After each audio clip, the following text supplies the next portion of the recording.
too, right? So I'm good. We know what our average party size is. Tori's on board. Terrence said he was going to join also. So, you know. All right, we can call it to order if you want.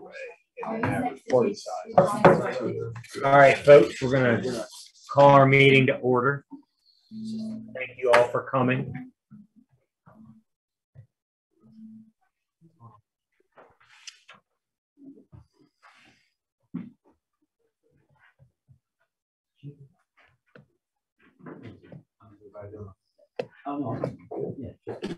Hey, sorry to run late.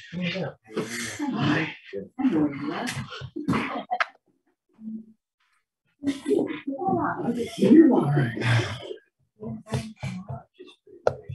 Challenges of IT.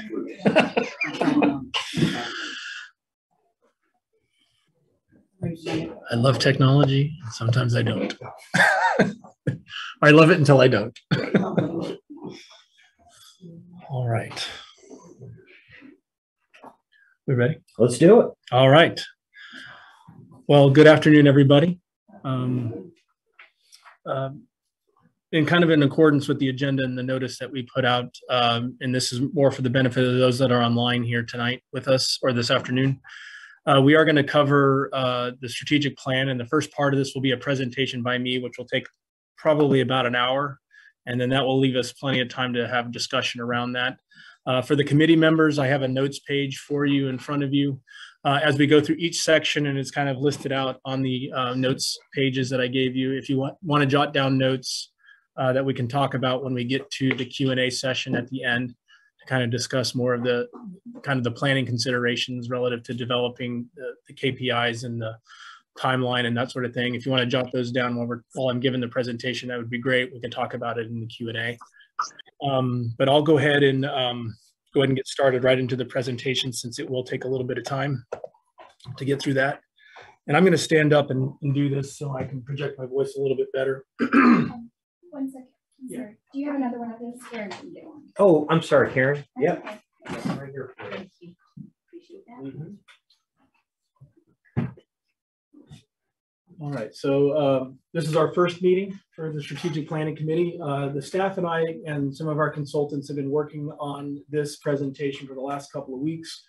It's a culmination of that, so that's why the presentation first, to kind of use this as a centering conversation, but also explaining the planning process we're going to go through for the next 4 more sessions that we have until we wrap this up. So I'm going to go ahead and get right into it. So our agenda for today is to cover, as far as the presentation is concerned, to do a recap of the vision and mission statement that we presented to the board just a few weeks ago, cover the planning framework and the planning order, just to kind of use that as a centering conversation. And then we'll get right into the planning presentation itself and then the Q&A right after that. But the vision and mission, as we started to talk about this, remember our vision statement is our North Star. It's our intent. It's our centering point for the decision-making. It's going to be an important part to capture as part of this planning process. We are going to leave it in draft form throughout the entire planning process so that we can refine that, wordsmith it a little bit better. But the kind of the notion around our vision statement is, how do we feel when we go home? As I mentioned in the board meeting, there's a sentence right inside the downtown development framework that makes me have this visceral response about this being our home and how we should feel about that. We've come to this conclusion that being welcome, connected, and safe in our home is really the notion around the vision statement itself.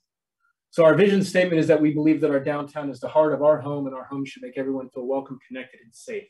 And we're going to use that as a basis for decision-making during the planning process. If we wordsmith it, that's fine. If we want to change that, that's fine as well. But again, that's the basis for our decision-making and our planning, and will help us determine our long-term marketing strategy as well as we're developing the overall strategy for the organization.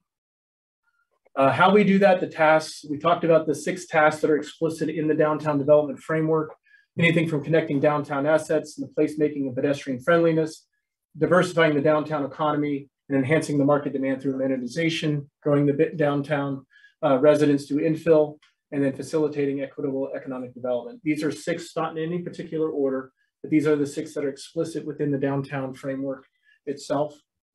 But we have implied objectives that we've stated before as well, that we have to be good storytellers. We have to have good information dissemination out to the public to build the public trust and confidence in what we're doing. The feedback loop from the public so that we can express that to the community as well as to the city.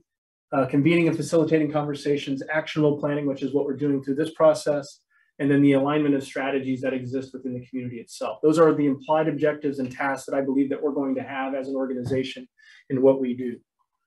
And I'm going to collectively refer to this as the collective placemaking task, just for the sake of not having to read all 12 of those again.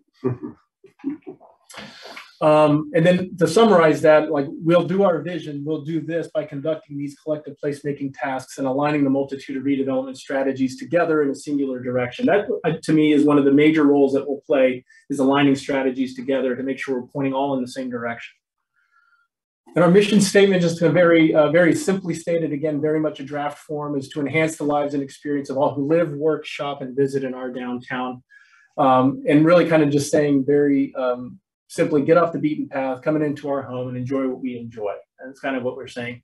We may change the beaten path based on some feedback from some marketing folks that we've talked to, maybe an overused phrase, but just for the sake of planning, we're going to leave that in there for now. Well, one of the feedback I got on this mission statement over the last few weeks is to enhance the lives. Like, what are we doing to enhance the placemaking tasks? Certainly contribute to that. And what are we creating? Creating this downtown that everyone's going to love is what we are creating. And so we had to be more specific, in my opinion, on the mission statement as we go through this process. But for now, we'll use that as a basis for our planning. And to summarize it all, I won't read this all out to everybody, but I like to read it all at once when we start going from the vision to the how and what we do. I think it kind of creates that response that we're looking for in terms of what we're trying to do. And I like the simplicity of this from a marketing standpoint, because I think it could resonate with many people. Again, the wordsmithing will come along as we go. Getting into the planning framework, this is a framework that I like to use. It's a framework that I used many times over the last 32 years.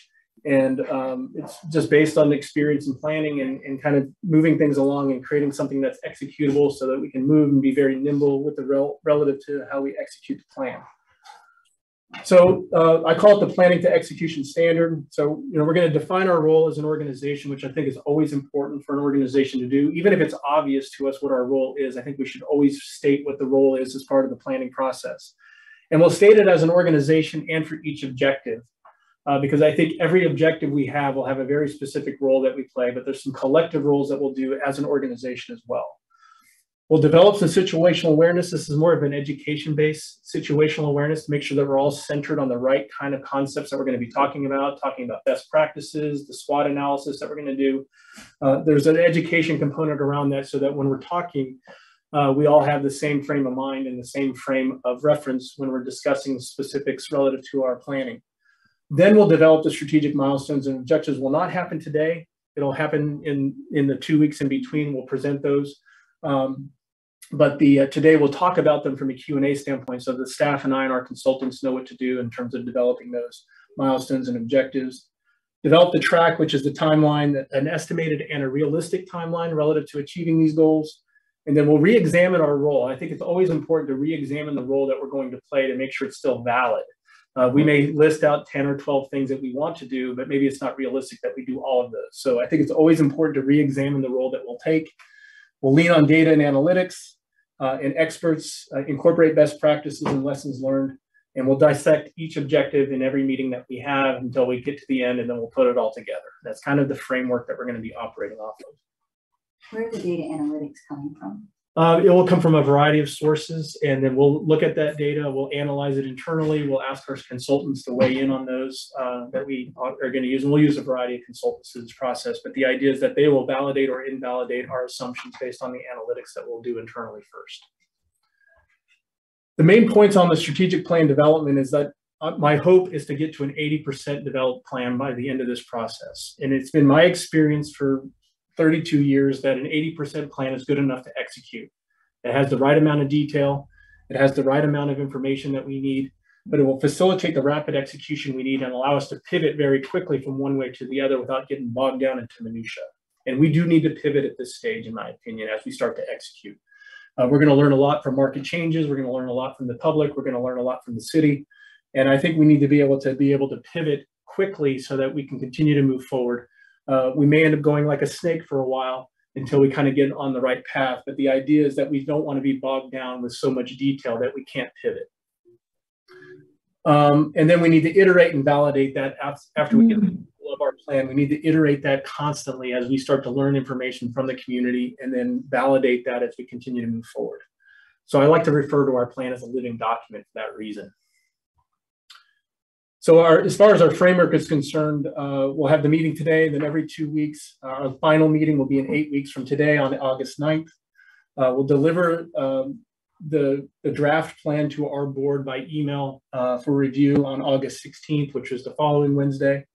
And then we'll do a formal presentation of the draft of our strategic plan once we get some input from the board, make some changes on August 24th at our board meeting in August. We'll present the final draft of this plan for their discussion and hopefully their approval. I would expect sometime in the fall, the city would look at this. They also have to approve it by virtue of the MOU we have with the city.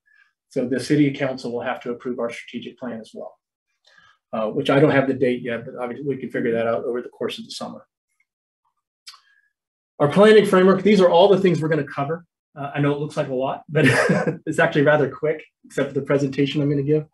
We'll cover the role and intent, the value proposition, SWOT assumptions, public input and sentiment that we've kind of gathered from talking to folks, some of the research that we believe we're going to need in order to be able to validate some of our assumptions, and the stakeholders identifying that. That's what we'll do today. We're going to be looking at, building the situational awareness through those pieces.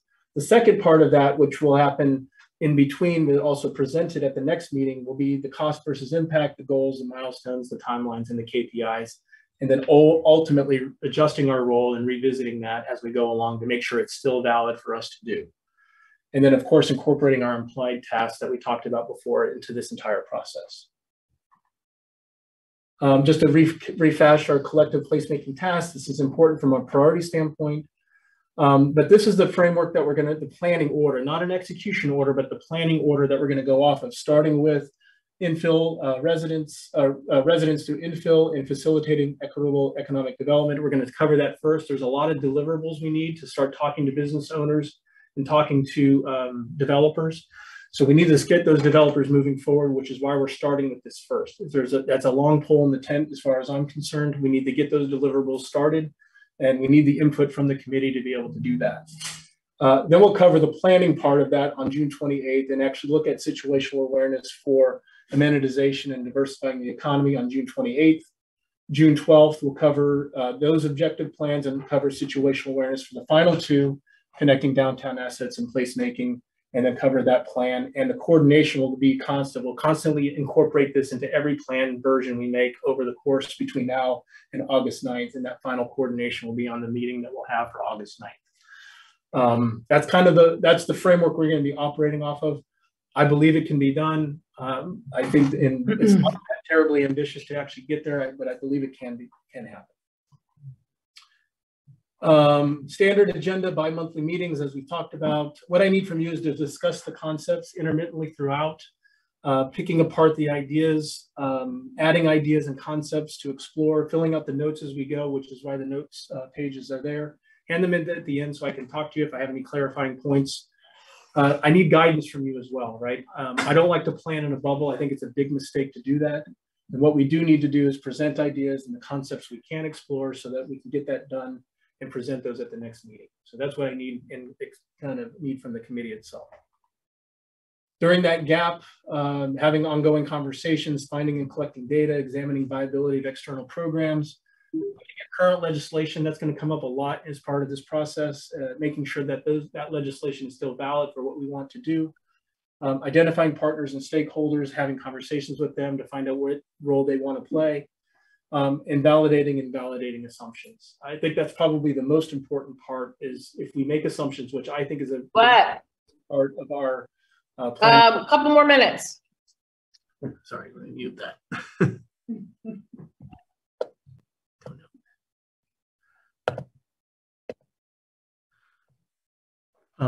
So anyway, looking at those as far as validating assumptions, it's a really important part of the planning process to make assumptions. If we invalidate them, that's fine. If we validate them, that's great, right? One thing, my final thought on the planning framework, I will often state the obvious, even if I think it's obvious to everybody. I've been called master of the obvious before because I do that. But I just want to make sure it is obvious and that we're not just saying it and believing it because it's not stated. So you'll hear me say that a lot, that I do like to state the obvious as part of the process. Any questions about the framework itself and the process we're going to go through? This is the process we're going to repeat every single meeting that we have like this. So no questions so far? All right. All right, let's begin. Jason, could you scroll down? I want to make sure I get take everybody that's on there. Keep scrolling down. Morse is on there 12. Oh, okay. Taylor. Okay, that's good. You got everybody? Okay. Yes, I did. All right, I'm gonna move that out of the way just a tad bit. All right, so let's go ahead and get into the meat of this.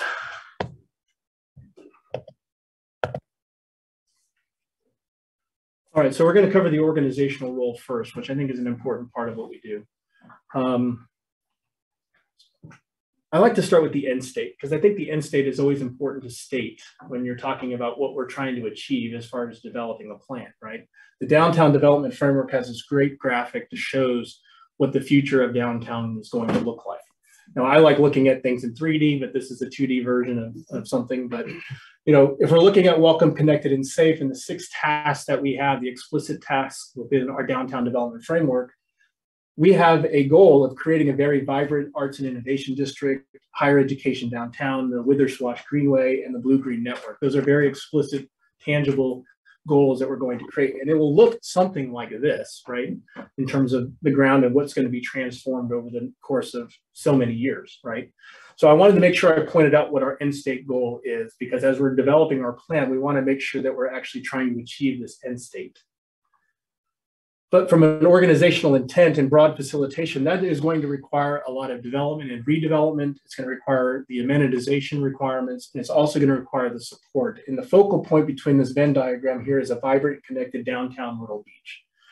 But I think we always need to focus on quality first, right? When we're developing what's going to happen here, focus on quality and then utilize quality as the basis for our decision making. Our MOU states these things. I'm not going to read that verbatim, but I do want to state that there's some very explicit things that you'll see in our budget that are explicit here, like providing clean and safe services through the ambassadors, the gold caps that we have, organizing events and programming, which Tanya does wonderful, and Kenya does wonderful helping us with, and then shaping the momentum by compelling narratives that broaden the base of public and political support for what we're trying to achieve here. Very, very important for us to understand what our MOU says and what our requirements are to the city. But there's implied tasks that I think are important for us to embrace as well. And that's one of those is that I believe that we need to be the owners of the downtown development and redevelopment, right? And the framework and the plan itself. We need to articulate and sell that vision in a very clear way, in a very compelling way. And we need to be the keepers of how it gets done, right? That I believe is our charge as part of the Downtown Alliance, is to be the keepers of how it gets done.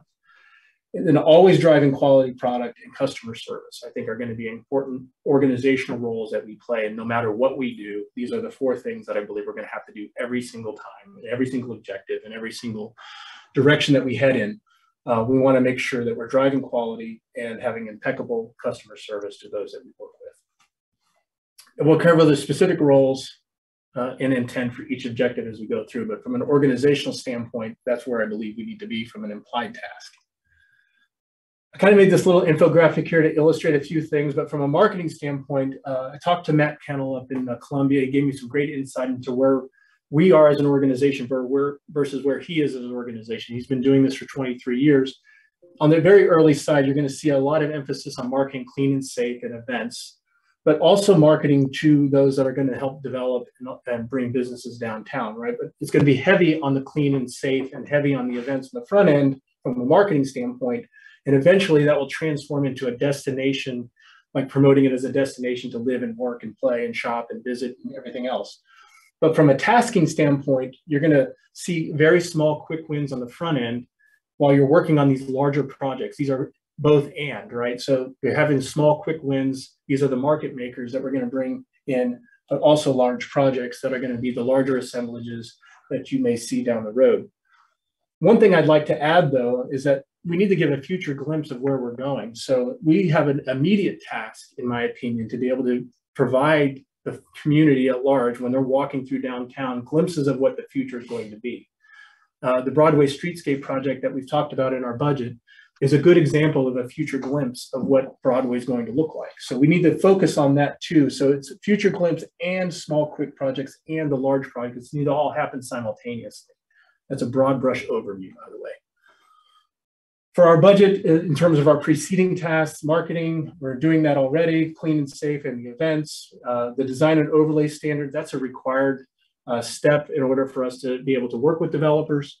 And clean and safe, the ambassador program, which is about a third of our budget, the events showcasing downtown, and there are projects that Future Glimpse, the Broadway project being one of those. That's in our current year budget, getting ready to start on July 1st.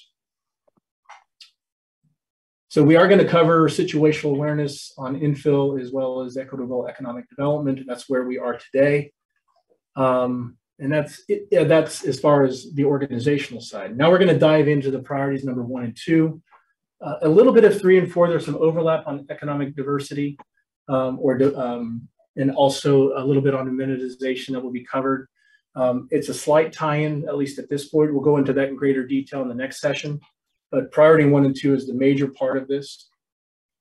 But just to recap what those are, growing the base of downtown residents through infill, facilitating equitable economic development, and then a little bit about enhancing market demand through amenitization. That's more short-term. Future Glimpse we talked about, it really kind of parks itself there. And diversifying downtown economy long-term, those are longer-term plays, but certainly has a play in what we're doing from an economic development standpoint today. One of the goals, at least in terms of growing the downtown base, is increasing housing stock, diversifying the type of housing that we have, which could be single family, multifamily, could be rentals and owners, it could be mixed income, it could be multi-use, mixed use, whatever you want to call it. It has a lot of different types of housing that may incorporate itself into the downtown area. But I also think that there's a knowledge of financing and incentives that we have to gain as an organization to be able to talk to developers appropriately and business owners in terms of what they can and can't do in the city. Facilitating equitable economic development, increasing business activity downtown is an imperative. The programs and training of the workforce is a component of this as well. And having higher education in a presence downtown to be able to support the workforce, I think is an important component of that. That has long-term consequences and considerations as well as we start to look into the downtown economy in terms of who's moving into downtown and supporting the diversification in the economy. Some major considerations for planning in this respect. Our role, both at the organizational and for each objective, is an important part. The MBDA's budget and fundraising is an important part. We can only do with what the resources we have. So our fundraising is going to be ultimately very important as we want to expand what we're going to do. The willingness of land and building owners to sell or partner with an entity is an important consideration. The geography of Myrtle Beach is also important. We'll get into that in the SWOT analysis. It's going to be heavy on geography and kind of making the point on the strengths and weaknesses we have as an organization through it. Financing and incentives, disparate strategies, and the possibility of alignment of those strategies. And then our partners are certainly going to be major considerations in our planning over the next 8 weeks. A framework, I'm not going to read that again, but today we're going to be covering building situational awareness, which I think is an important part of what we need to do.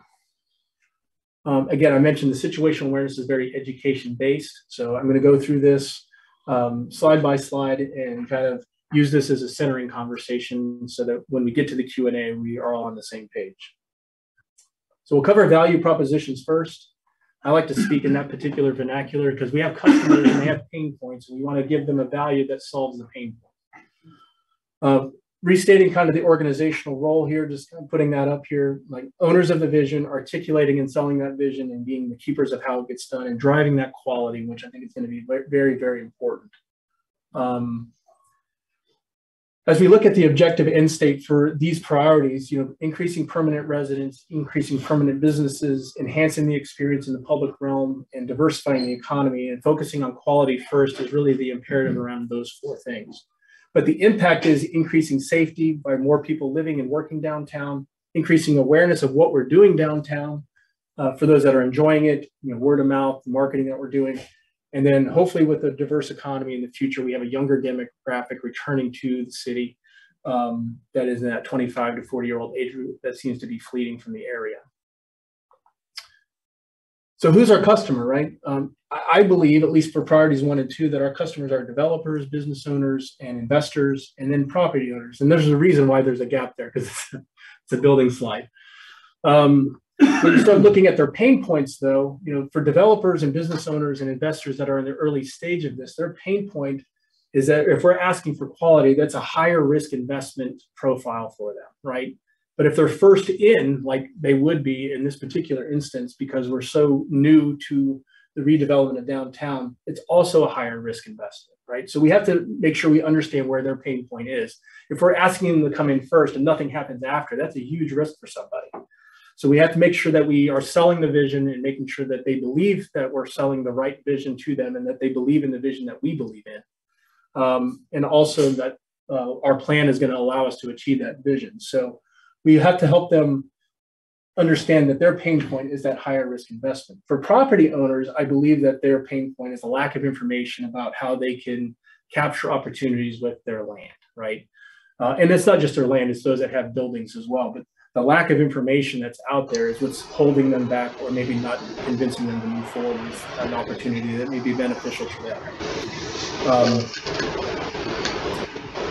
I like to look at the development process and customer service kind of in the same vein. This is kind of how I believe it looks. You could really start anywhere with talking to the city or talking to us, or talking to a real estate agent, but you're going to be going in and out of these organizations. It's important to understand that that journey here for developing business owners and investors is practically the same. But I think our goal here is to create a really top-notch and unified process that incorporates the very best of the MBDA, the very best of the city, the very best of the corporate real estate to be able to make this a very unified and cohesive process. When somebody comes in and starts out of the area and says, hey, what can you tell me about the process? It's going to take this long to do this part, this long to do that part. Here's your one contact and the person in the city you talk to, handle that process and be very close to their hands-on, very emphatic about the way that we do that. That, in my part, is the one thing that has to be specifically 100%. Even though our plan is 80%, customer service quality is 100% every single time. That's the first impression we're going to have of how we handle the process. So what about funding? Right, so typically what you'll see, especially in a redevelopment effort, you're going to see very high investment in commercial revenue and pretty typical investment in the private sector, again, because of the risk profile. And then that's ultimately going to flip over time. If you're driving quality, it's certainly going to be that. If you're first in, it's certainly going to be this. We're really in our infancy relative to redeveloping from business. A lot of planning is going on for several years.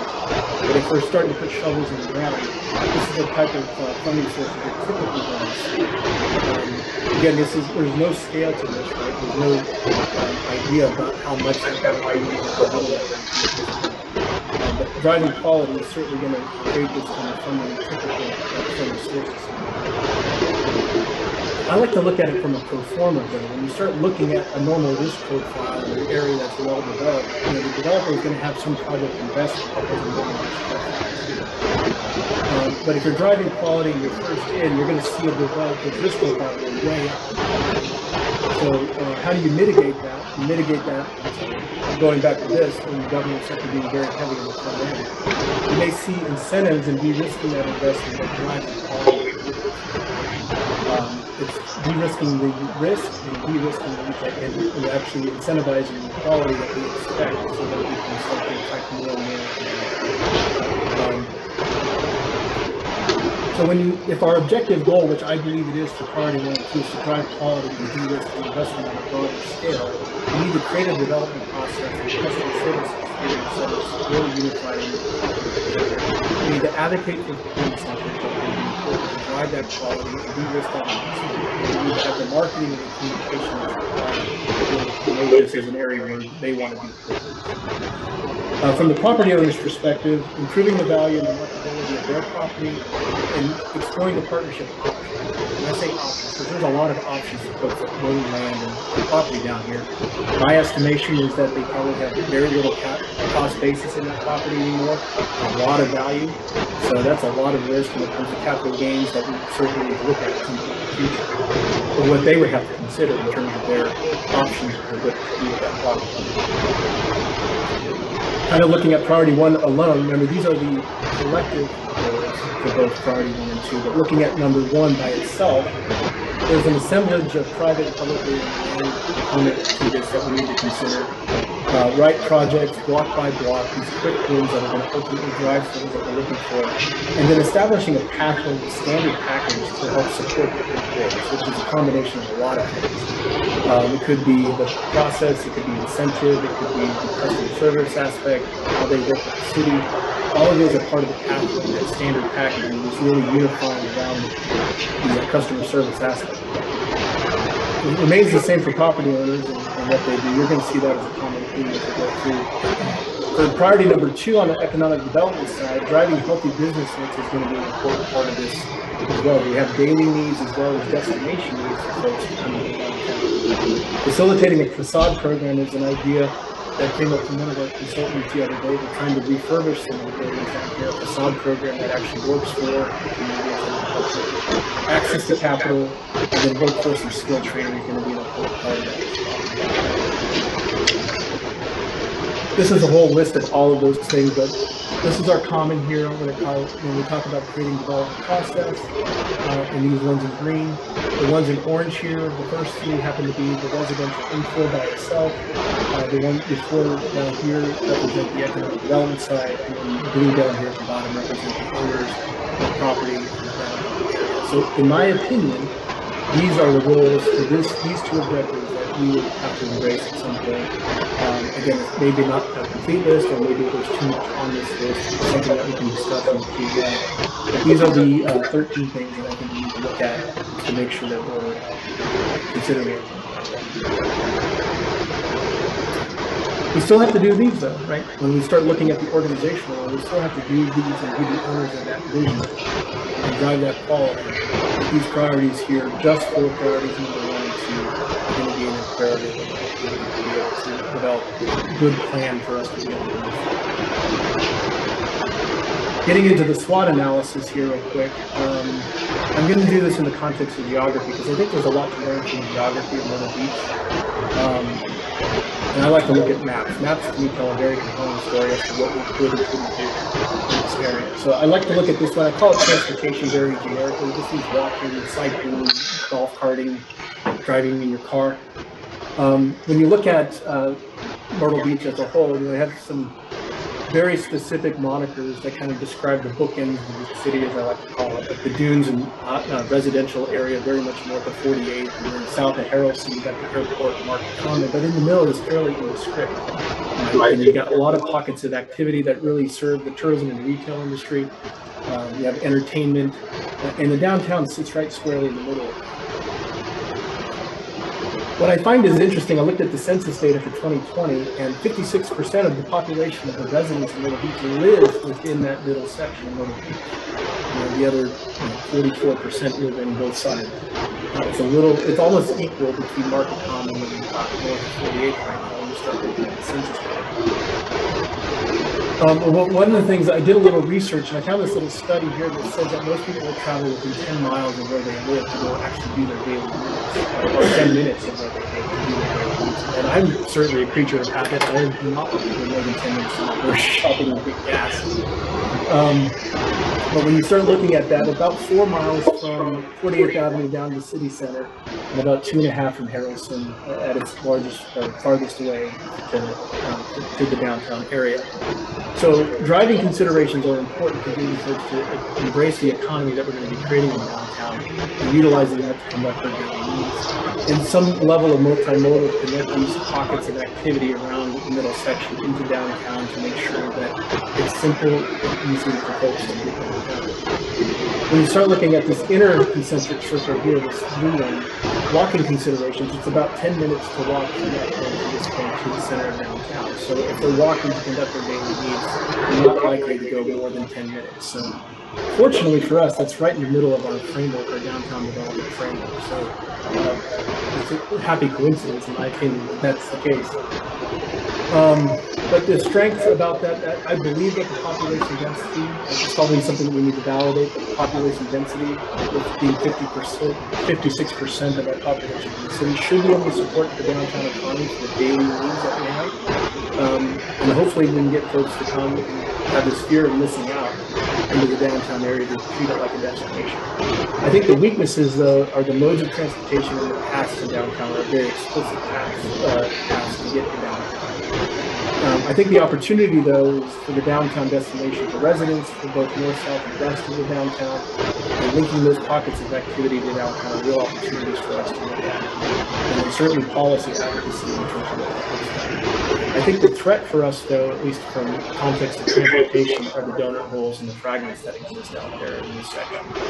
It could change the look and feel of what we're doing, since we certainly can work with the county in terms of what they do with those areas, but certainly not within the control of the city of Myrtle Beach.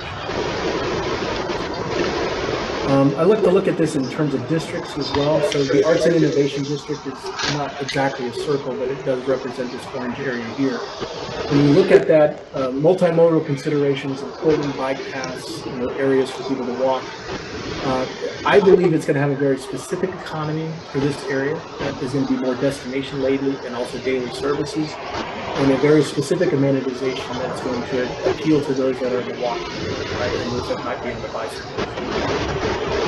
The types of businesses, this is more of a question to ask ourselves as we go through kind of who should we target in terms of businesses and who should we target in terms of residential. There are the design standards and overlay that I mentioned as far as our budget are currently underway. Just waiting to kind of get some kind of information.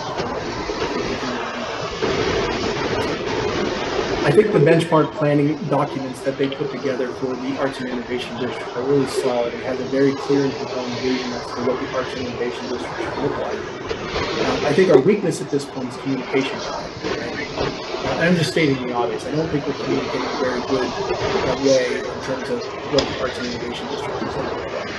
I think the opportunity, though, is the future events that I mentioned and the road unit. I think they're really going to be catalyzing events to show that we're making progress. I think that that's the opportunities that we're showing progress, even if it's a temporary thing to show that the events in the future. The road realignment, in my opinion, is going to show that we're making progress. And I think it's also a threat.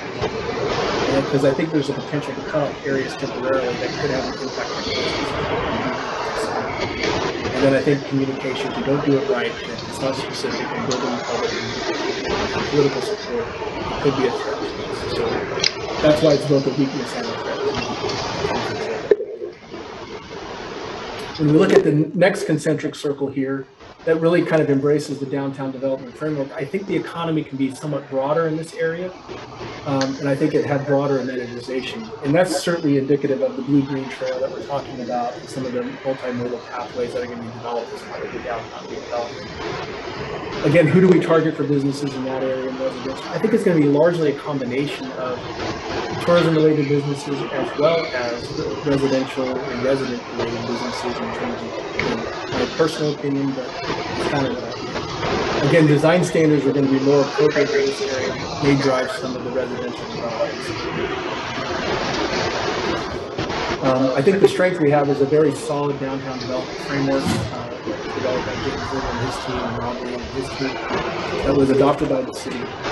I think the weaknesses is that we're just starting to design and overlay standards. I think that's an important component to make sure we're attracting the right types of developers. It doesn't mean that it's going to stop us from talking to them. I just think that we're just a little bit behind the curve. The opportunity, building unity around the idea and the vision, I think is a great opportunity for us to express what the vision of downtown is.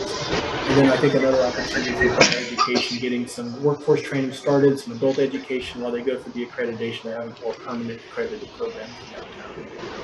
I think the threat, disparate and misaligned strategies is a real threat, so the alignment is going to be an important part for us to get right.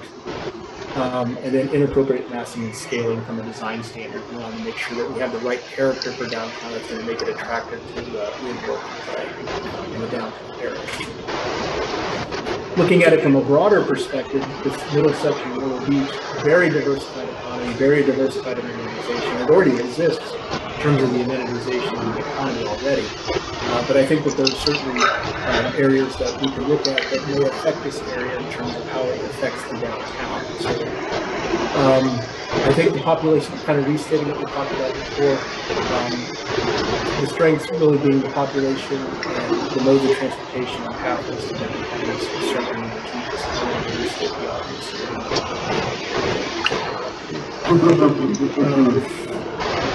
So from an incentive standpoint, this is a really interesting part. If you're familiar with the geography of Myrtle Beach, there's some definitions I want to cover first from entities. So there's a certification that a lot of entities can get called the community development entity. You're going to hear me say that again. I'll explain what that is in a moment.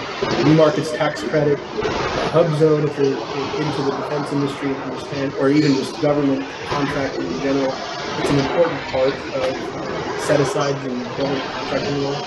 Neighborhood Homes Investment Act, Opportunity Zone, and Qualified Opportunity Zone. These are definitions and words that we're probably going to have to embrace as an organization so that we can always speak to what they are. I'm not suggesting we need to be experts in any one of these things. What I'm suggesting is we need to know what they are, because this is going to come up in practice. A community development entity, it's an organization that really helps people participate directly and indirectly into the New Markets Tax Credit Program. And those programs can provide up to 25% of project capital on a loan or through a loan. In a qualified opportunity fund, we have 2 opportunity zones right downtown. And that's a fund that basically allows folks to invest in low income and economically distressed areas. These are definitions for what I find interesting about New Markets Tax Credit, everything that I have listed, these are all the things that New Markets Tax Credits can support. The ones in orange really actually affect us in downtown, and I wanted to point that out. And if you combine any one or 2 or multiple of these things together in one project, in a mixed-use project like that, it really depends. I think it's important to know. When you start looking at the broader area here in terms of incentives, this area in green here, this represents the New Markets Tax Credit Zone, which goes from 48 all the way down to Harrison. The federal hub zone, and actually goes down by 17 bypass as well. I just cut it off for the sake of discussion. The federal hub zone is in the same area, down to 17 bypass. Neighborhood Homes Investment Act is likely going to be the same area. So you've got 3 layers of incentives on the government side that affect not only the housing or other types of projects, but also from an economic development standpoint. And then in the blue area here is our opportunity. So by my estimation, when you start looking at this, the center of Myrtle Beach, the downtown development framework, is the most incentivized on the federal level. And that's really the point of this slide, is that we are the most incentivized area on the federal level in the downtown area of Myrtle Beach. Developers that are savvy to these programs on the tax credit side will probably bring that to the table. They already know that, they would probably bring that. And I think there's some real opportunities there. When you start looking at the opportunities in terms of being able to build a very robust economy. There's other possible incentives. For those that are familiar, the state aid tax legislation was modified and passed to include a workforce housing initiative or incentive. There's already state historic tax building credits. We have a lot of buildings here that were built back in the 50s. And that should, they would qualify for historic tax building credits or building tax credits. A facade program, which I know is on the books of the city. I don't know if there's a funding mechanism around that currently, but I know that there is a facade program that had been on the books before, and I believe it is still on the books. I just don't believe that there's any funding around that. The local housing trust fund, I believe that's coming through the work that Habitat for Humanity is doing with the city on their workforce housing program.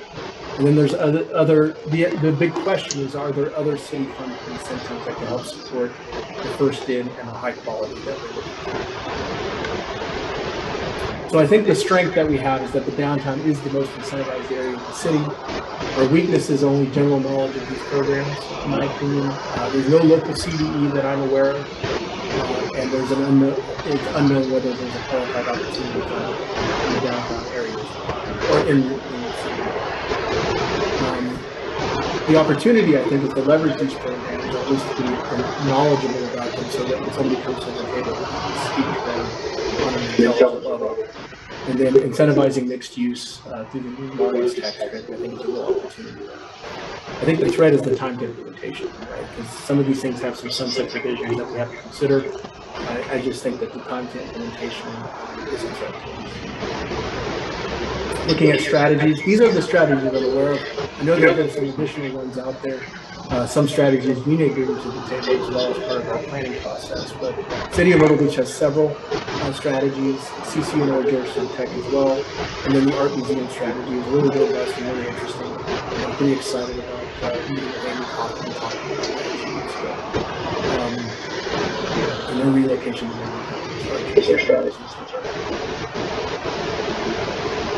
our strategy is going to be encompassing a lot of our explicit objectives and the implied objectives, and that's kind of the purpose of that slide. But I think our real strength, I think there's some really great strategies there. I think all the strategies that I'm aware of are really great strategies and really well thought out. And I think the weakness, again, is the communication side of it. And I think the opportunity is to align these strategies together into a singular, cohesive direction that we're heading in terms of the redevelopment.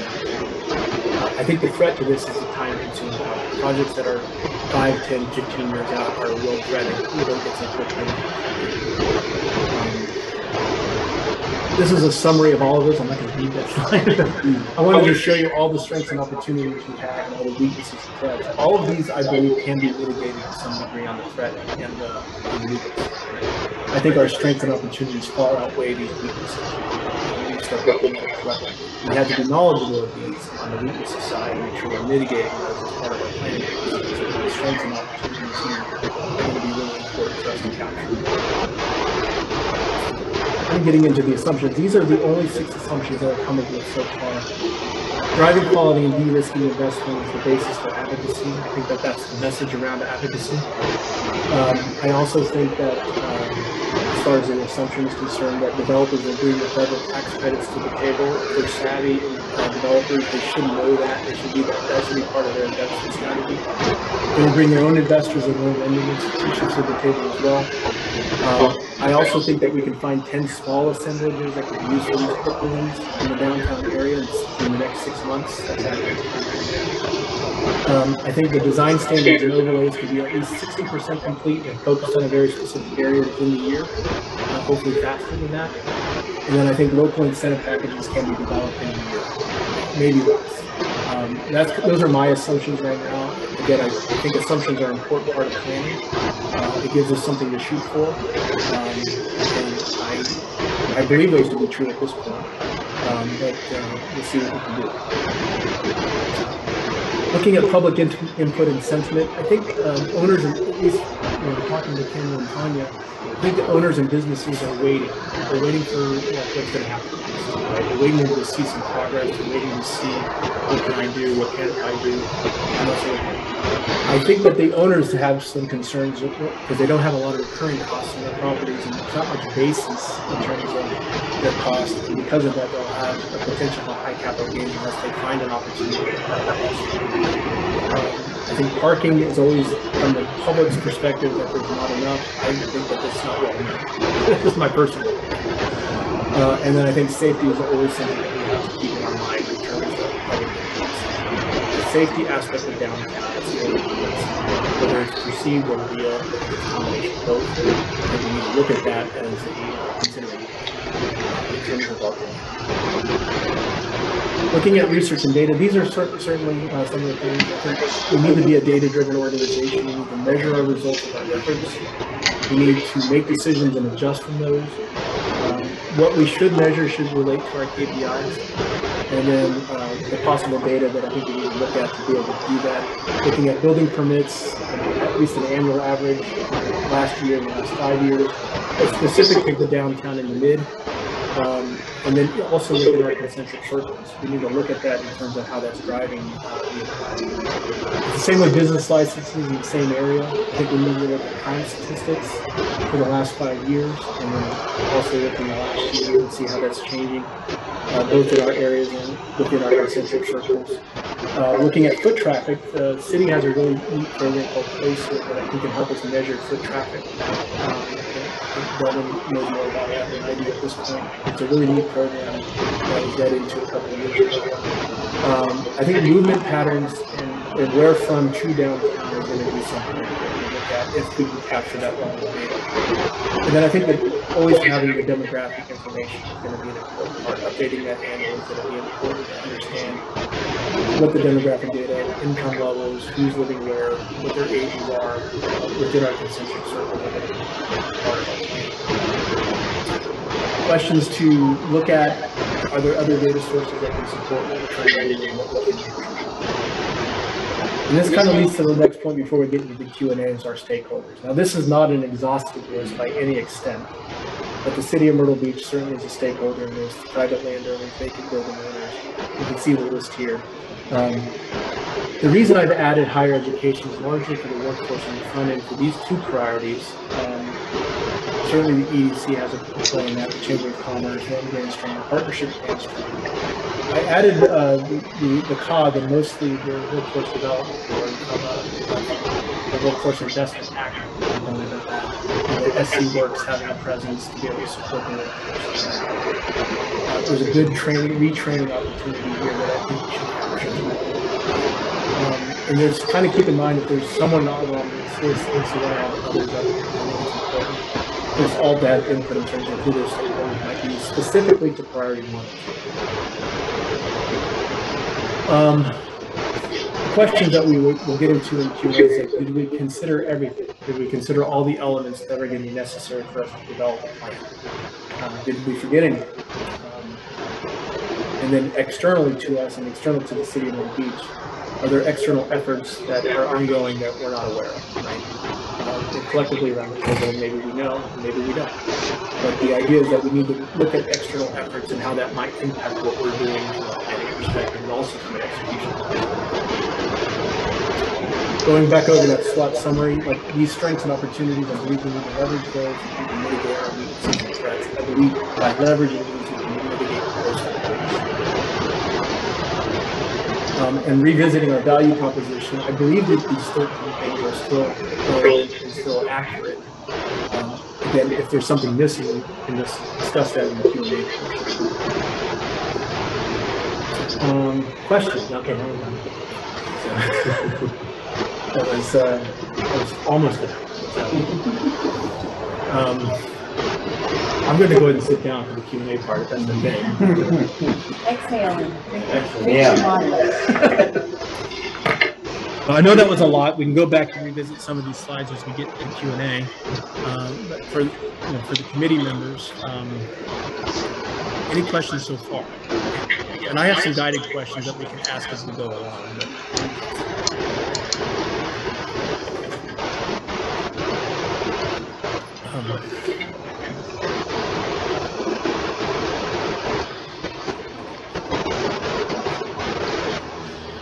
No, I have some guided questions if nobody has any specifically right now.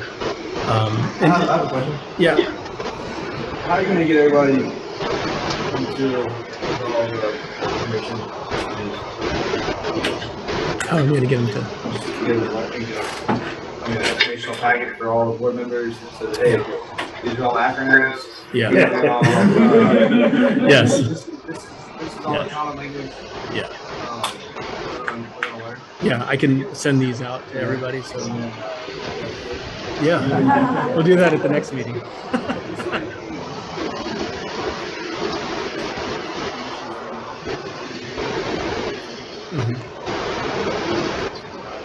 Sure. Yeah, we may not have all the questions today to answer, and so I can send out this presentation to the committee, and you can review it and look at the different pieces of it. I know that's an awful lot to present at one time. There needs to be a centering point for every part of this planning, right? And I think the education around like what I just presented and kind of the knowledge base around that, I think it's helpful for us to have the conversation without asking a lot of questions around just the education component. I think you can get bogged down in just understanding like what's out there. And we can go down rabbit holes in that respect. It's not necessarily an efficient use of planning time, but the idea is that we need to get to a point where we can start answering the harder questions about what are we going to measure, what are we going to do, can we embrace these roles, can we achieve those roles? I think that's really kind of really the next question we should be asking ourselves in terms of the planning committee. And kind of going back to that, we can kind of start there. And, like, you know, looking at each one of these, I added a little bit of notes to each one of those. I think, you know, I'll just go down through each one of them, like creating the development process. I think that's that is very much linked to the customer service experience you're trying to create here, right?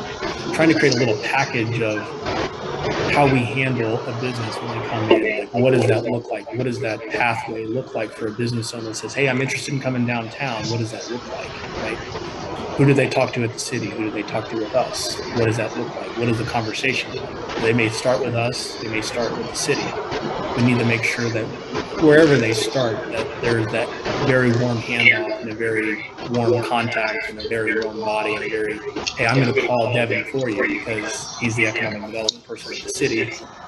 Why don't we get on a call together, or I'll call him ahead of time and let him do your call, that kind of thing. Right? Like detailing out that process is going to be important from a customer service perspective. I'm always a big fan that we should be doing warm handoffs and making those calls ahead of time in terms of customer service. I think that just changes the dynamic that you have with somebody that's interested in working here, especially if they're from outside the area. So those two kind of go hand in hand together, in my opinion. I think the concierge level is constant follow-up, constant being consistent the way that we do that, and then offering that concierge level service. Like, okay, I don't know who it is, but I'll find out and I'll call you back, that kind of thing. I think the advocacy part of this, in my opinion, when we start looking at our role, we need to be advocating for the right policy and the right infrastructure components around that, to be able to make sure that the incentives are correct, right? And that they're appropriate and that they're driving the quality we want, and they're or mitigating the risk profile for the developer. I think that's an important role that we should play from an advocacy standpoint. But it's not just local advocacy, it's also advocating at the federal and state level for those programs that do exist and making sure that they continue to exist.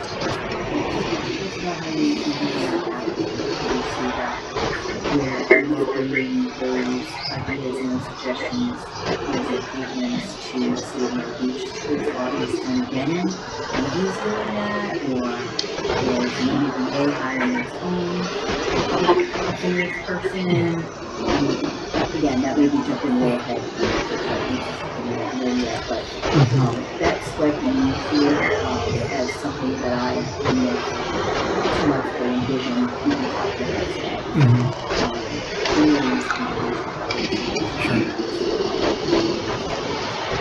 So I think a lot of it can be done from the staff of the MBDA and from the board members if we have the right narrative around that, right? So like having individual conversations with politicians and with government leaders. I don't want to just like pigeonhole a politician, because it's also talking to the city staff and the city management as well at a local level. And this includes the county as well, having those similar conversations at the county level. But on a federal level, if there are collective efforts to advocate for these programs and there's other entities advocating for this program, we should know what they're advocating for as well. Right? So maybe we can join as part of that advocacy effort and kind of reinforcing it from a multitude of agencies, saying, hey, the Neighborhood Homes Investment Act is an important part for the revitalization of downtown. We should be advocating for that, contacting Congressman Fry, contacting others that may be interested in it as well, right? And at the state level as well, talking to our Horry County delegation, making a point of going to the Horry County delegation meetings that they have once a quarter, and making an opportunity to present, talking to Horry County Council about the same thing. May not necessarily apply from the county level so much, but I mean, I think we need to look at that in terms of where's the opportunity for us to advocate to make sure that these things are in the forefront in the minds of the body politics. And I think getting the messaging right around the advocacy and what we're advocating for is important. Right? We kind of mentioned de-risking the investment and advocating for the incentives as a way of doing that and driving the quality. That's probably more of a local conversation to have here in the city. When you're looking at the incentives at the federal and state level that may exist, I think those are very different conversations that you would have with the politicians at the state level as well as the staff, departments that may be the custodians of those incentives. In talking to the organizations that work with the state as well, like SCASIN is a great example of who we do have, an organization that advocates for tax credits at the state level. So talking to them is important. That's just one example of an entity that does that. From a marketing communication standpoint, I think our marketing, at least from a public consumption standpoint, at least in the early stages of this, needs to be centered on the clean and safe and the events that we're going to have to drive some interest in downtown. But when we're marketing and communicating with developers and we're talking with business owners that are interested in coming downtown, that's a different conversation and likely more targeted when it comes to communication. It may be just, we know of a developer that does this level of work and is very much interested in early stage type redevelopment work like we are here in Myrtle Beach. Talking to those ones specifically, like understanding who's out there, who the players in the market are, and then having very specific conversations with them. It may not necessarily be a marketing, it's certainly a marketing plan or a communication plan around that. It may not necessarily be something we're broadcasting on Facebook or this sort of thing. It may be just picking up the phone and calling them and having a very specific way we want to guide that conversation as part of our communication plan. Having a cohesive package of information for these people.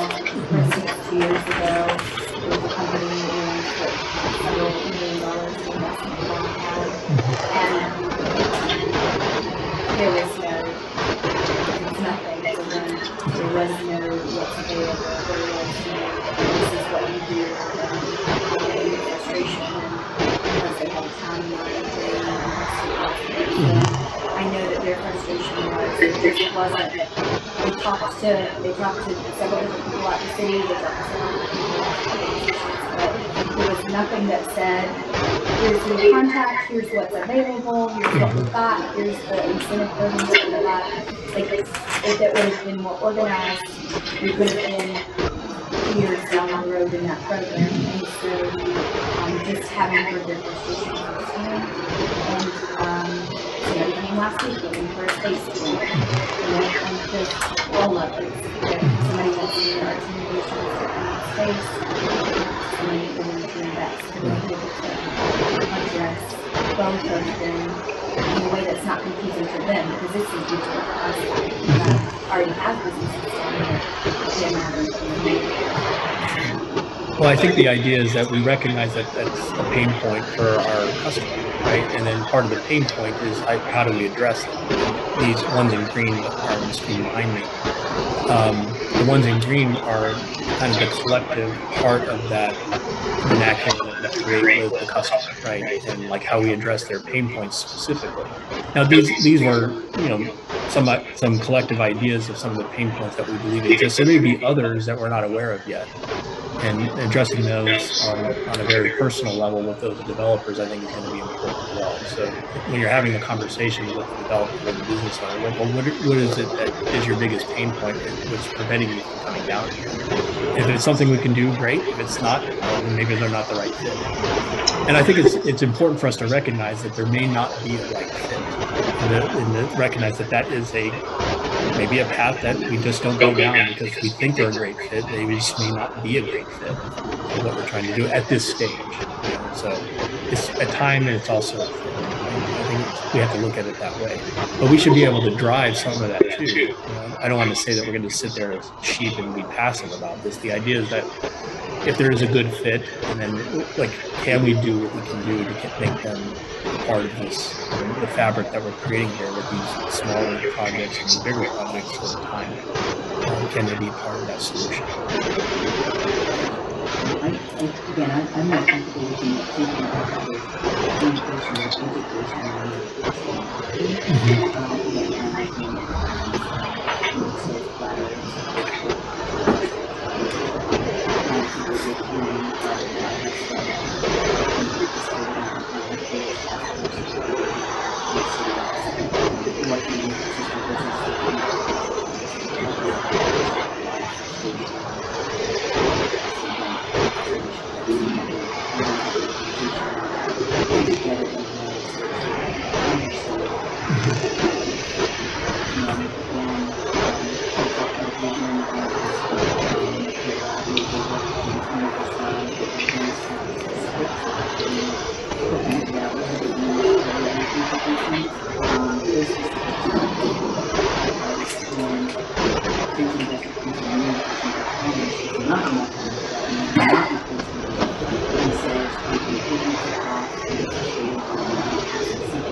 what do you want to see in the what do you want to see in the section of education?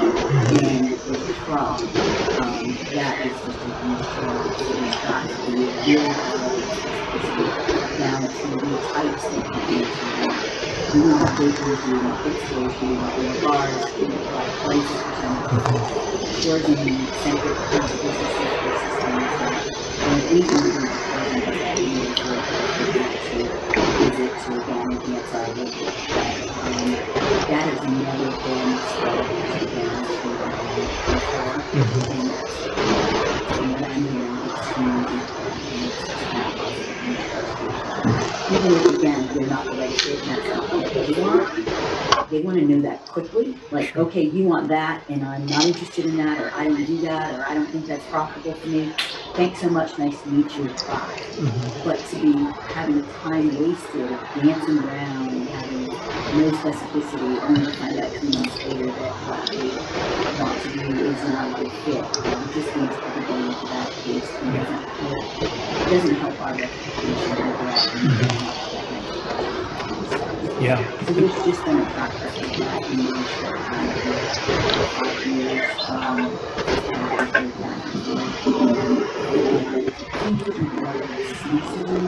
that there's a new plan and there's a new plan and when we can stop with the new plans and just tell me what it is you're doing, and I'll let you know whether that is. I'm excited about this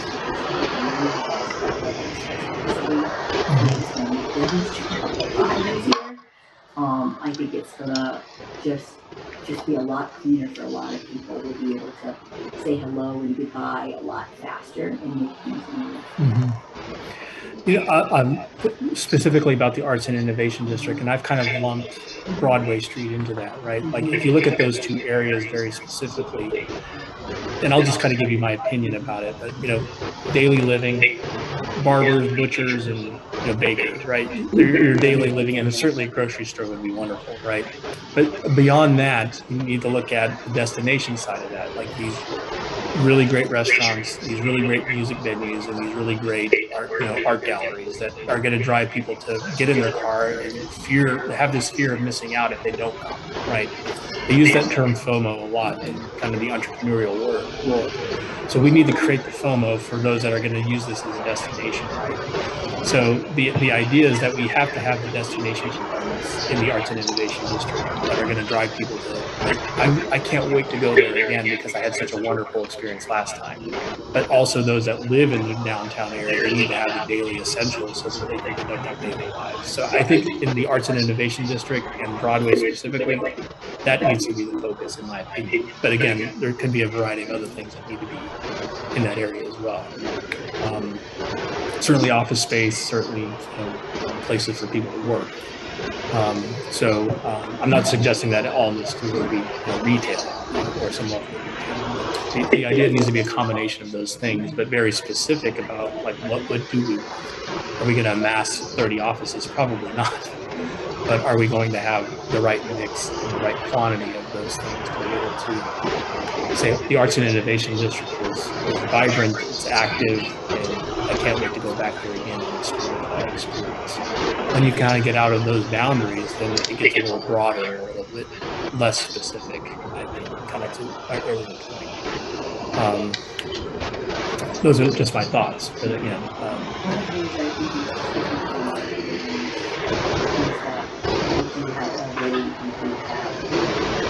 very well-defined, successful,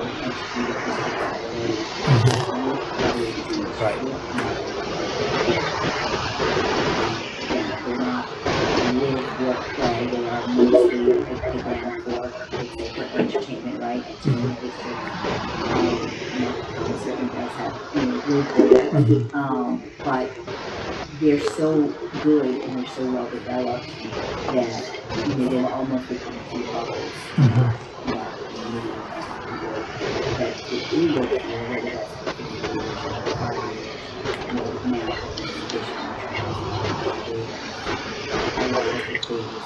it's like that.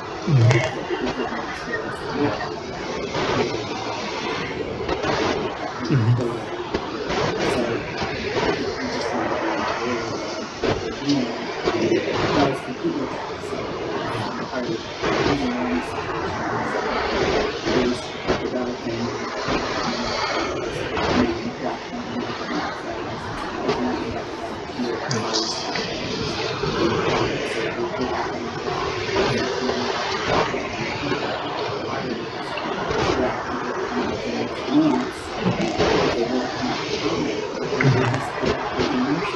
They just are already there, they can just walk down the street and look at computers or, there's so many other options to have. I think that seems like a good reason, it's not true, you're really think, they're pretty short distances, path of least resistance, you're going to go for a gas station, but also could be,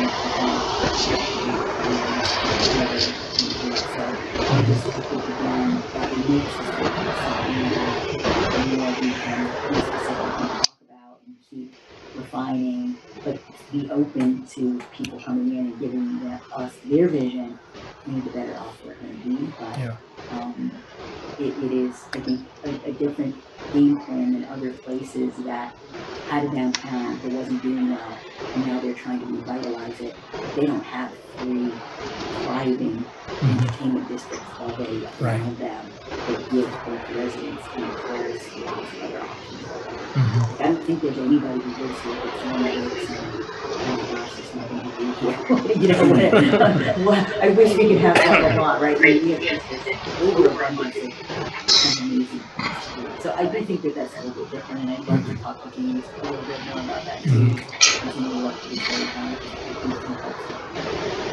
I think an opportunity, but also maybe exactly have a little bit different one. Any clarity on any of those for these in this orange area here that we're talking about? Any clarity that we need on those? I think those are fairly specific. I'm not sure that there's much clarity that we can glean from an extended conversation on those. I think those are probably the most specific in terms of what we need to do from a residential infill perspective. Those first three and then the next four being for businesses. I think those are very specific.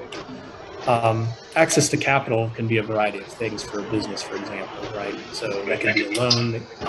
For example, the Climb Fund, which is co-located in our office. I mean, that's a great opportunity that I think businesses, especially those that are in this area, could take advantage of if they wanted to try to get a low interest loan or something like that, in terms of upfit and those sorts of things. And that's what they specifically focus on, is economic development, what they do. And we're fortunate that we'll be getting another some of the pioneers and likely the community work that I do and having a presence here to help manage the city's local housing trust. But they're Every website and listen to them, other business people that are there, it's like Moses with the tablets, they have no idea what it's a complete revelation to them. So there's just so little awareness. And I think that goes to the communication aspect to the public, right? To the business owners, to the developers, local developers too, and understanding like what exists here in terms of what might be able to help them carve out what they need to do.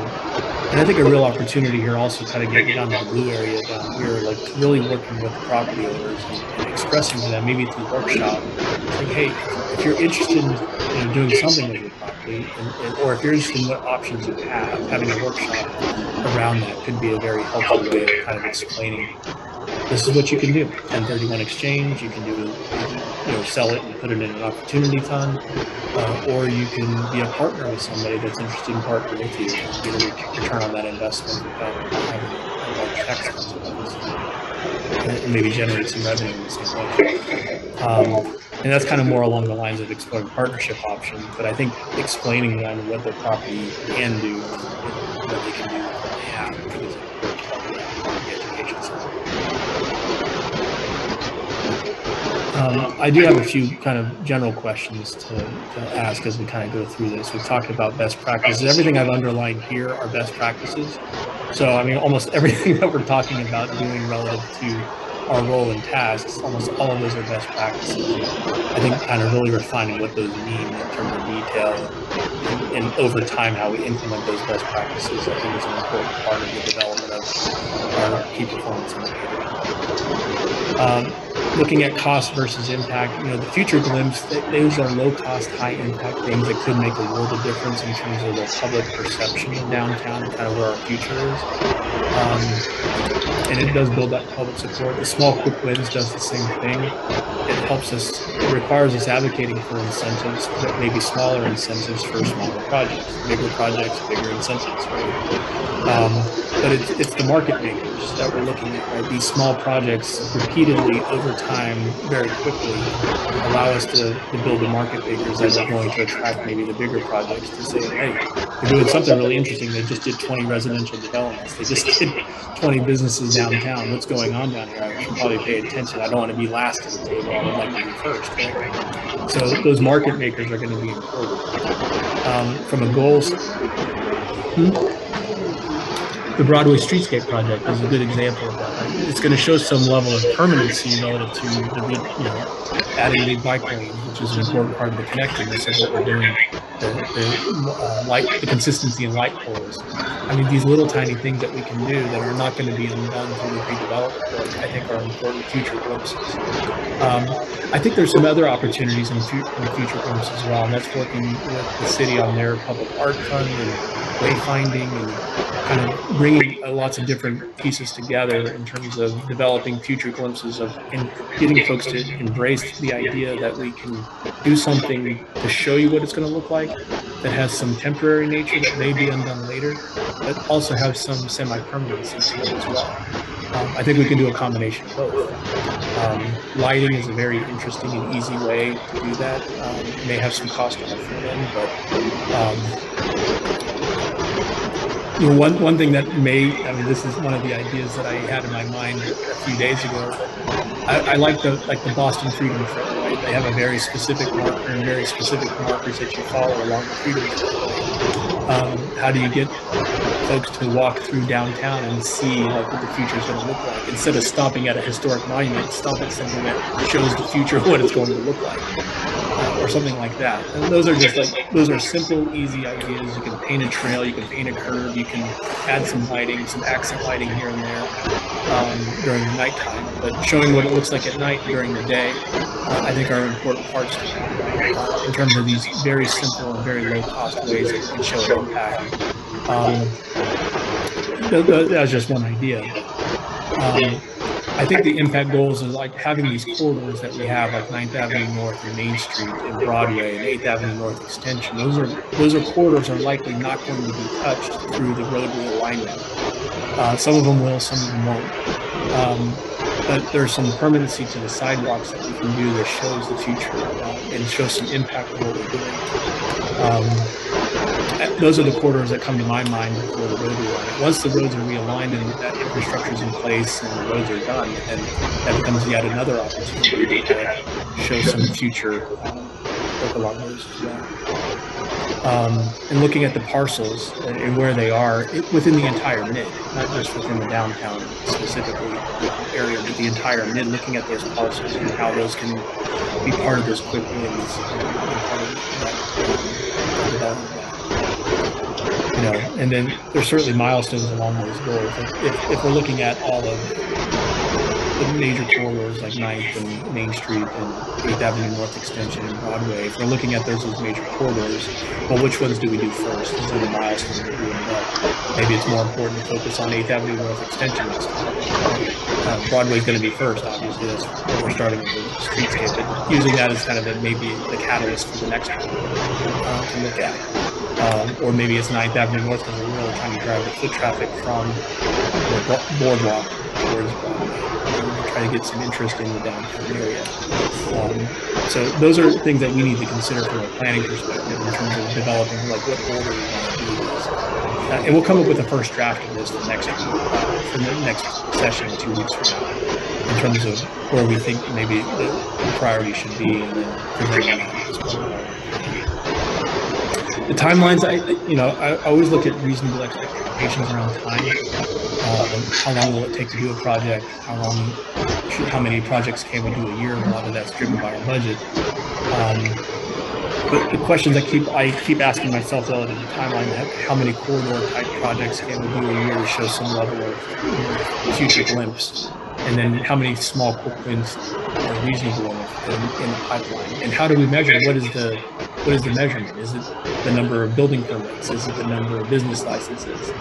And do we measure that annually to see that there's an increase, or are we staggering for whatever reason? But something that we consistently measure, whether it's quarterly or monthly or whatever it is, to show that we're making some progress, I think is an important part of establishing a realistic timeline in terms of what the community. If we say tomorrow that, hey, we're going to do 10 projects this year, I think that's unrealistic. I think what's realistic is like, oh, how many can we get in the pipeline? The timelines will be driven by the developers and the work that they do with the city as well, right? So can we shorten that timeline a bit so that they get through the pipeline faster? But the input and the measurement is maybe like, okay, they've submitted a plan. Maybe that's the measurement we're looking at. I don't know if that's the right answer right now. The idea is like, is that the right measurement, or is it permit? Right? It's probably both when you start looking at those things that we're measuring. And also looking at interim solutions, especially on future homes. Like there's going to be some interim solution that may be temporary in nature that gives us some big impact that we need to consider as part of our overall timeline as well.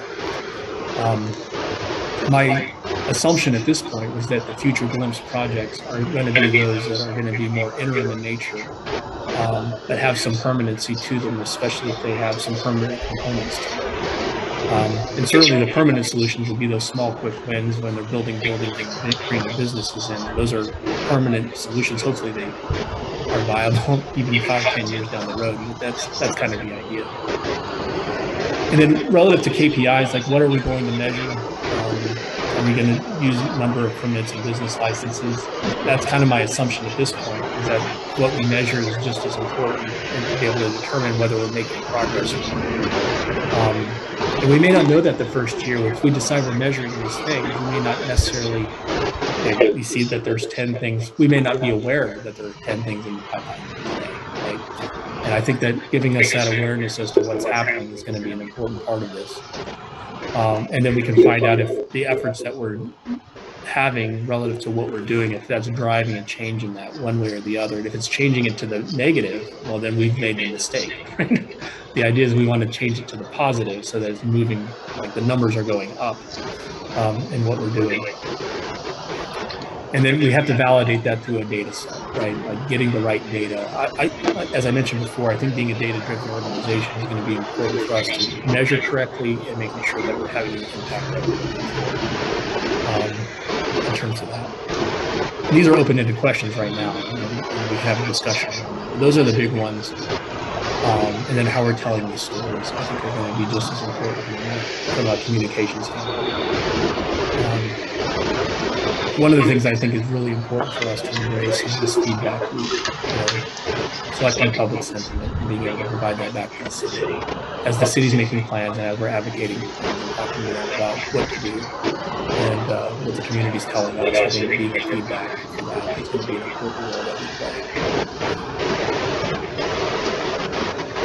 There are some deliverables and documents, Karen, kind of to your earlier point, or I'm sorry, Michelle, like having this investor kit or developer kit or business owner kit, something that we're working with James Lena on in terms of a deliverable, in terms of what that looks like, I think is going to be an important part of what we do. The process before we can have these deliverables has to be identified. How long should it take you to go from CAB review to plan review to permit, right? Can that be compressed in any way, right? Like being able to know like where the choke points are and how we kind of get those choke points off the table. I'm not picking on the city. I'm just kind of explaining one process that's fairly normal. I think the idea is that the process begins before that stage and it continues after that stage as well. And that's part of the whole customer service journey that those that are engaged will have. Kind of looking at the plan building as we start looking for guidance relative to developing these pieces out over the next couple of weeks. Did we consider everything? Have we missed anything? This is a question I'm asking the committee. That's that 80%. Yeah, That's the 80%. Or the 20%. Well, yeah, I mean, I think it's trying to get to the 80% point by having the planning considerations identified at this point. Have we missed anything in terms of what we've presented today? I know there's a lot of information to share. I know that we talked about stakeholders, Mhm. but I, again, want to stress the fact that people that pay into the mid are huge stakeholders that we also need to deliver deliverables to very soon, since they have all paid into the mid at this point. And anyone that comes into the area, developers or citizens, also need to be educated about paying into the mid and what the MBDA does, and we don't need to lose that in those packets of information since they would be part of this. But I know that business owners in the area September are going to be very interested in what we have to say. They will leave you alone at just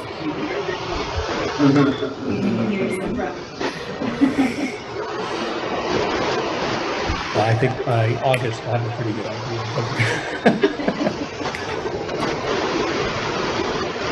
No, I appreciate that, Michelle. I think it's important. There's a level of communication that needs to happen with those that are paying, the businesses that are paying. So we need to make sure that we're very specific about what it is that we're doing. I think there's a consensus, because I haven't seen any shake of the heads no, but as from a yes perspective, I think these are the roles that we're going to play from a development standpoint, both economic and residential development. And then I think our organizational roles, I think everyone's, seems like everyone's on board with those organizational roles as far as driving the vision of downtown and being keepers of how it gets done. Any thoughts on those at all? I think we're all kind of in agreement that those are the roles that we need to play.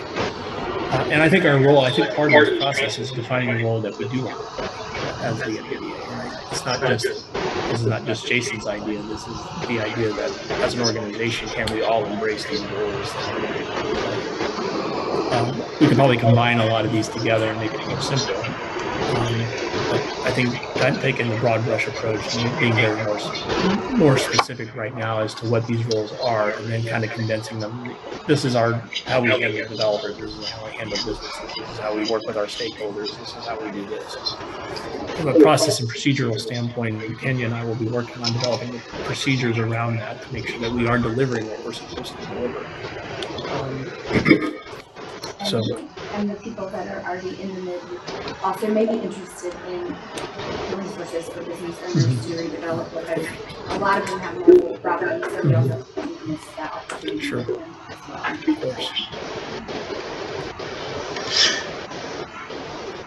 Let's see. Anything.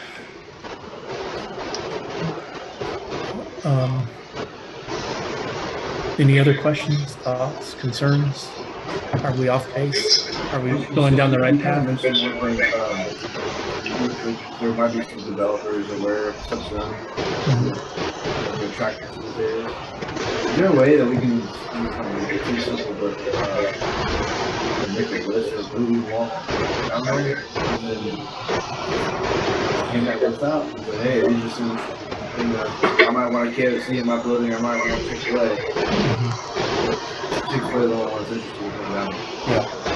Or interested in get active on this type of thing, what have you. Yeah, I think we can come up. I think looking at it from a district, those concentric circles I showed, like, the daily living and the very specific for the Arts and Innovation District and the offices to go around that as well. I think is that the right target market for the Arts and Innovation District, which is certainly going to be broader as we go outside of that circle in terms of those businesses. I like Karen's input relative to the other pockets of activity that are driving people out of their homes and going to Broadway or going to Barefoot or wherever they're going. That's not downtown. I don't know if we need to mimic that. I think what we need to do is be something that's very specific. It's like when y'all did Broadway, Barefoot, and we all sitting and waiting on these retailers to come to you, and they kind of find y'all, or did y'all send something out and say, hey, we're open for this? No, it's the other way around. And it's really what Karen was alluding to. I think that we started to sort of build here, but it's really having a cohesive vision of the core question is what you're downtown, it's what if residents want to live there, vis-a-vis other options, what businesses want to locate there, versus just sort of other opportunities. So when we approach real estate acquisition, redevelopment, it really starts with a question, right, to the owner or to the tenant, is what's, you know, we were kind of using these words, what's the value proposition? You know, for us, it's going to be investment. It's just like if you own a business, what's your reason? And I think that's what we're finding for downtown. What's the reason? And you know, and then once we have that vision, then we sort of drive to the path. And I think it is very relevant, you know, to what the other options are, to have experience and strategy. And then it starts to sort of self-select. The visions of Broadway's very distinct.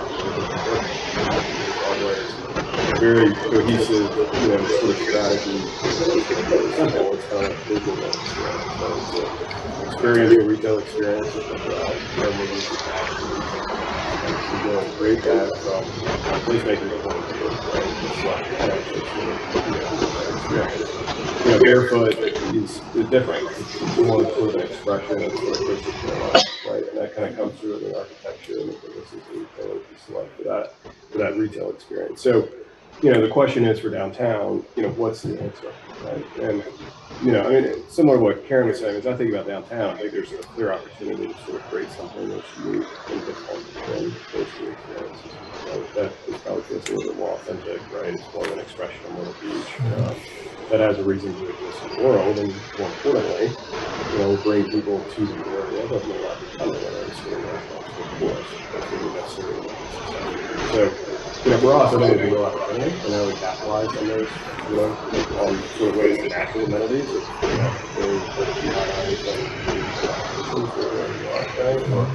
know, we've got to figure out how to sort of monetize it. So, and I think we're sort of, I think we're definitely sort of heading back. I think the challenge would be, you know, as you think about downtown, it doesn't always sort of exist. Resident and tourist, those things always don't sort of exist happily together, right? So I think that's the bigger challenge. You know, you think about successful cities that have done it well, New York and Nashville. You don't see a lot of residents going out Broadway Street in Nashville. You know, it's Avenue South, right? They're hanging out in different areas of town. So I think we've got to be realistic too of how we sort of define different zones as far as what we're going after and make sure we have the moving experience. You know, who our target customer is. And I think that's going to be more coming out of this exercise of data driven. Say, hey, you know, what is downtown need to become, right? How is an expression of what the city's long-term plan is, right? What are the key components in that all that.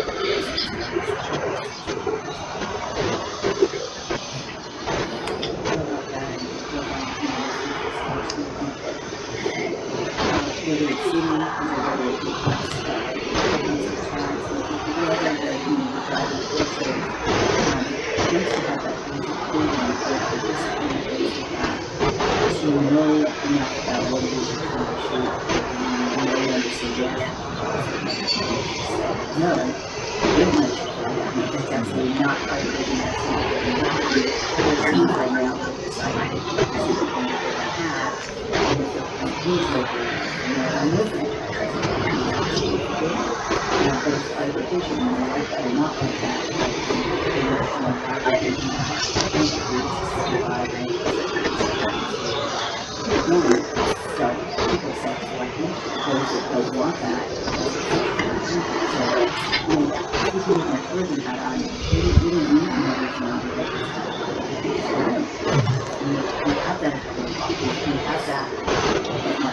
we have that at Broadway.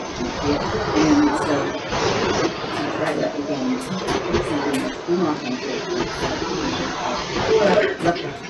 replicate of what's already being done either here or in the is not a need.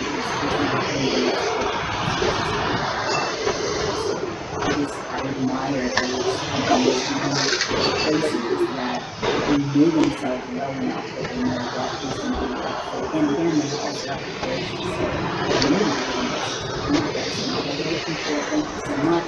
But when I go over and talk to Chad about such and such, or go here and tell us, but that's not. And I think that that's again what some of the investors really wanting to know, what do you want? Can I fit into that or not?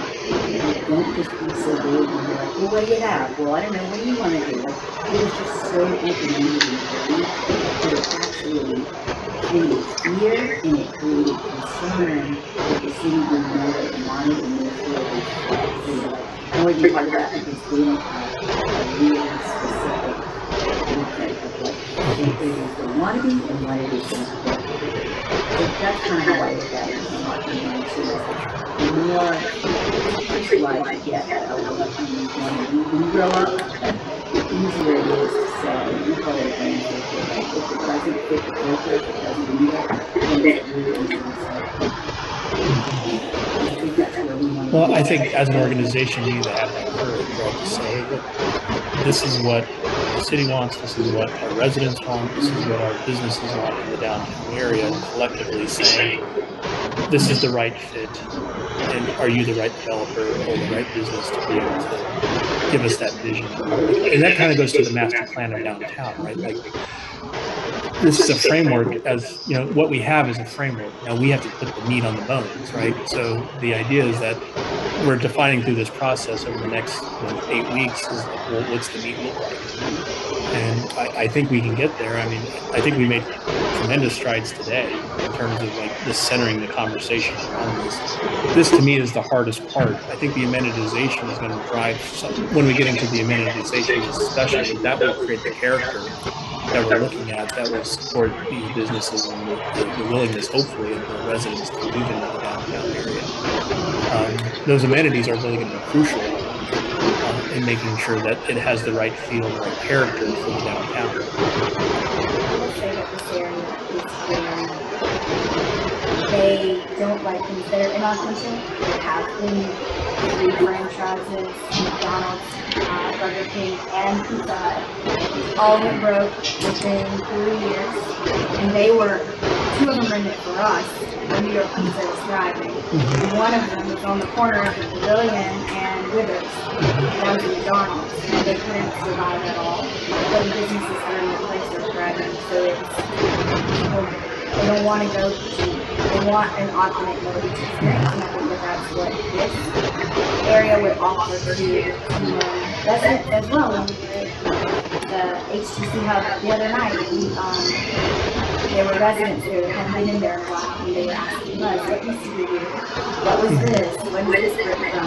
Where was this? And they want to know about the history of the place they live, and that's an opportunity that we are the historic part.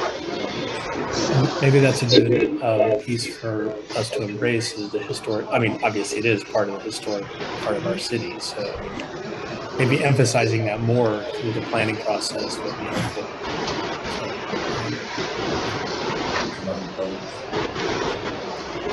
Sure, I'll take a comment. Coming back or comments, I would encourage y'all to listen to your stakeholders here already. One of the problems that I've seen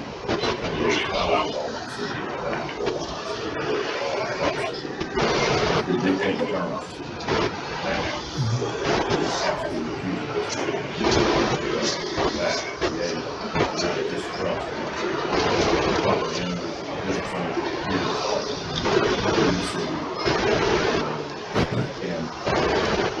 Creating problems that I think led to every plan is not working.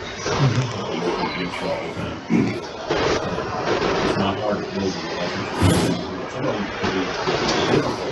You want to get on with this and take their input and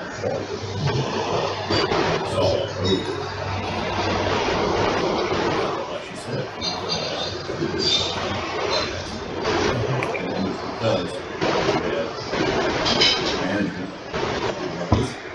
council members.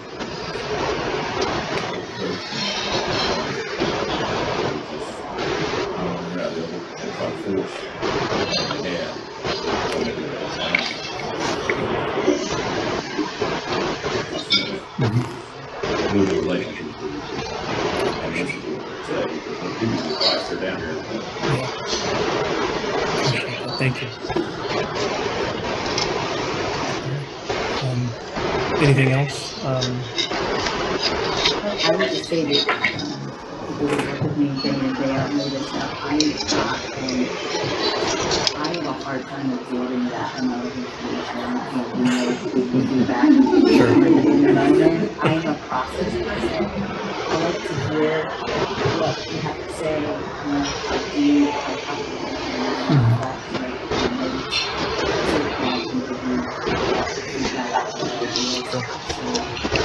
obviously a couple things that I'm just right away or that